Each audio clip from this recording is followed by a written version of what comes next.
Chapter 9. Just Another Rainy Day. The next day it rained. My father asked me how I'd like to go to the movies. Just me? I asked.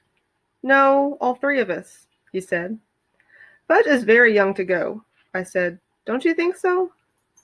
Maybe, but I can't think of anything else to do with him, and that will take up a few hours. You could give him some socks, I suggested. You know how he loves to play with your socks. Socks won't last the whole afternoon, my father said, and that's why I thought of the movies. What'll we see, Dad? My father checked his New York magazine. A Bear's Life is playing in the neighborhood. How does that sound? What's it about? I asked. A Bear's Life, I guess, my father said. It's rated G. I was thinking of a good Western with lots of action, or else a picture rated R, where you can't get in if you're under 17, unless you're with your parents. But my father had made up his mind. A Bear's Life it was. I suggested that my father get Fudge cleaned up, because by then he was looking kind of messy. I don't think my father even put him into pajamas last night. He's been wearing the same polo shirt ever since my mother left yesterday morning. By 1 o'clock we were ready to go. All three of us wore our raincoats and rubbers, and my father took his big black umbrella. One thing about New York, it's hard to get a cab when it's raining. But the movie theater wasn't very far away. My father said the walk would do us all good. There were a lot of puddles. It was really pouring. I like to walk in the rain, especially if it isn't too cold out. It feels nice when it wets your face. I jumped over the puddles. My father avoided them too, but not Fudge. He jumped right into every one and splashed around like a little duck. By the time we got to the movie theater, the bottom of his pants were soaked. My father took him into the men's room. He stuffed a bunch of paper towels up each pant leg so Fudge wouldn't have to sit around wet. At first, Fudge complained, but when my father bought him a big box of popcorn, he forgot about his stuffed pants. Right after we got settled in our seats, a big boy sat down in front of Fudge, so he had to change seats with my father. Now, he was on the aisle, and I was in the middle, and my father was on my side. When the lights dimmed, Fudge said, "Ooh, dark." I told him, "Be quiet. You can't talk in the movies." "Okay, Pita," he said. That's when he started throwing his popcorn. At first I didn't notice, but I wondered why people in front of us were turning around every second. Then I heard Fudge whisper, "Pow, pow, pow," and I saw him throw a handful of popcorn. I poked my father. "He's throwing his popcorn," I whispered. My father reached across me and tapped Fudge on the leg. "If you throw one more piece, I'm going to take it away from you." "No throw," Fudge said very loudly. "Shh," the people in front of us said. "Shh," Fudge said back to them.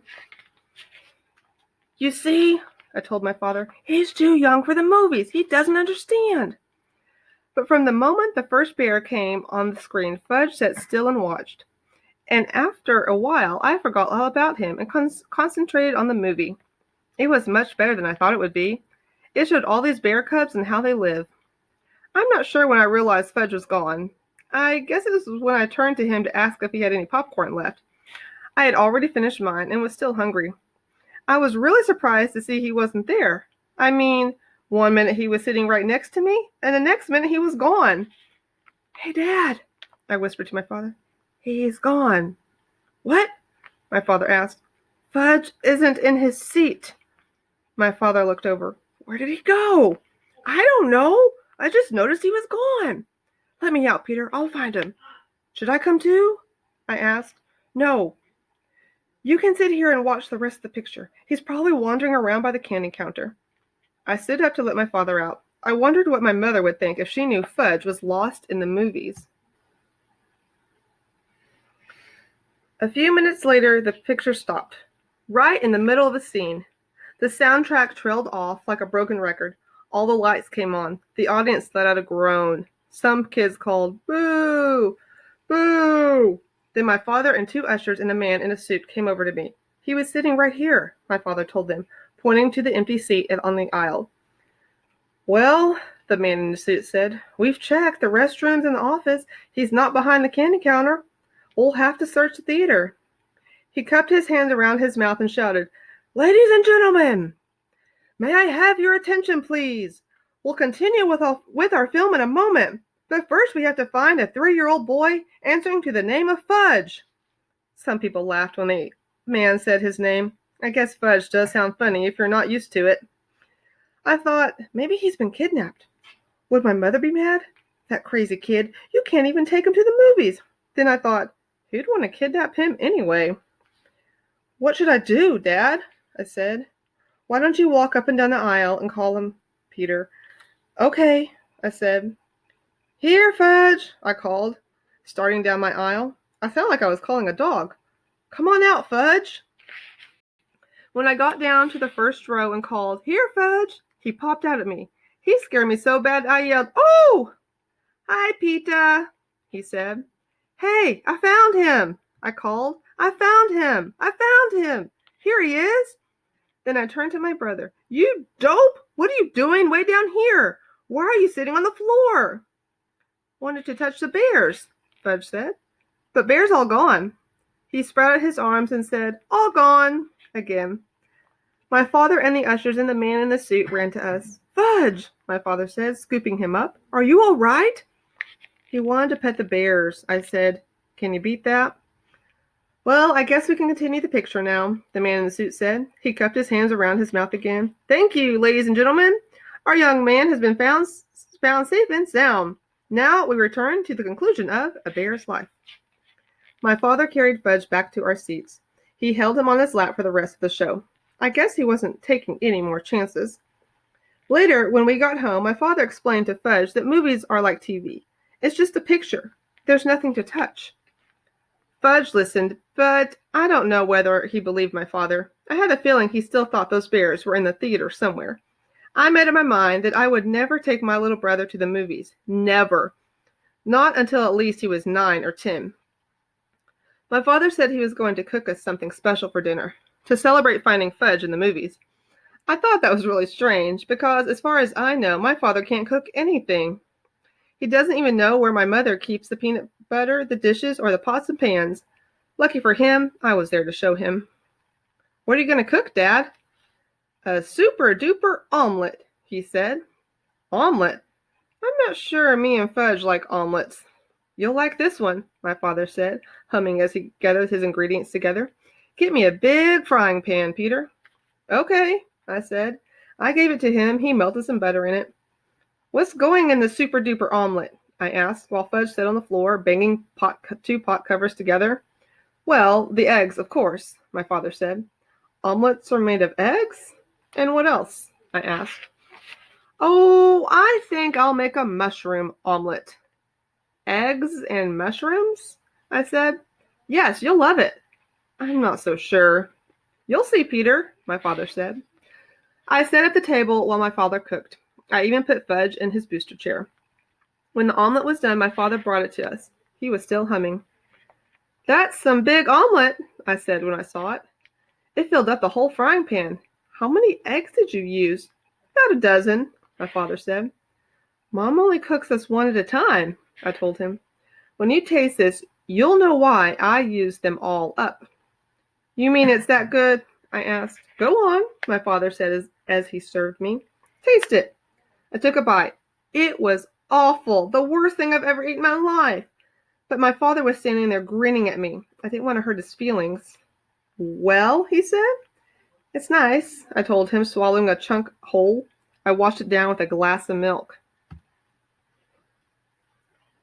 "You see, your mother ought to experiment more. Then you'd learn to eat a lot of different things." "I don't think Mom ever made me a mushroom omelet," I said. My father put some on Fudge's plate. Then he served himself.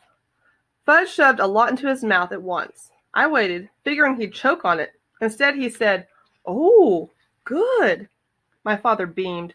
Fudge wasn't smart enough to fool my father, so he must have really liked it. But a kid that can eat flowers and swallow teeth wouldn't know much about omelets anyway. Then my father sat down and tasted his super-duper concoction. He not only choked on it, he spit it out. "Oh no," he said. "This is awful. Something went wrong. Maybe the eggs are rotten." Mom just bought them on Thursday, I said. Maybe it's some mushrooms then, my father said. Maybe it's how you cooked it, I suggested. My father jumped up from the table and threw the mushroom omelet into the garbage. Fudge started to cry. Want more? More! No, my father told him. It wasn't any good. Fudge screamed, Eat it or wear it! Eat it or wear it! He flung his spoon across the room.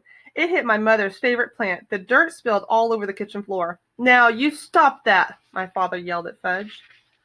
I'm going to make us nice peanut butter sandwiches. Then you're going to have a bath. Your mommy's coming home tomorrow, and we're going to show her how well Daddy managed all by himself. Peter, where did your mother hide the peanut butter? After supper, my father bathed Fudge. The only thing he decided not to do were the dishes. He stacked them in the sink and left them for my mother. On Sunday afternoon, we drove out to the airport to meet my mother's plane. On the way there, my father said, wouldn't it be fun if we kept all the things we did over the weekend a secret, just between the three of us? Kind of a man's secret. I agreed not to say a word, and my mother was so glad to see us that she didn't even mention the dirty dishes in the sink. 6 weeks later, we were watching TV one night when the new toddler bike commercial came on. That's me, Fudge said. My mother looked up from the book she was reading. He does look like you, Fudge, but that's not really you. Oh, yes, Fudge said. That's me. See? My mother squinted and looked harder. You know, Warren, she told my father. He really does look like Fudge. Then she laughed. Imagine another little boy like Fudge. It's Fudge, all right, I said. It's Fudge, all right, my brother repeated. We didn't tell you, dear, my father said. We thought you'd like to be surprised, but that is Fudge. What? My mother said, like she couldn't believe it. You see, Mom, I began, remember that weekend you went to visit Aunt Linda? Then I stopped and thought about all the things my mother didn't know, like the puddles Fudge splashed in, and the paper towels up his pants, and how he wanted to touch the bears, and the mushroom omelet, and Mr. Vincent and his big cigar, and Janet and her goldfish crackers. And I looked at my father and I started to laugh. So did he.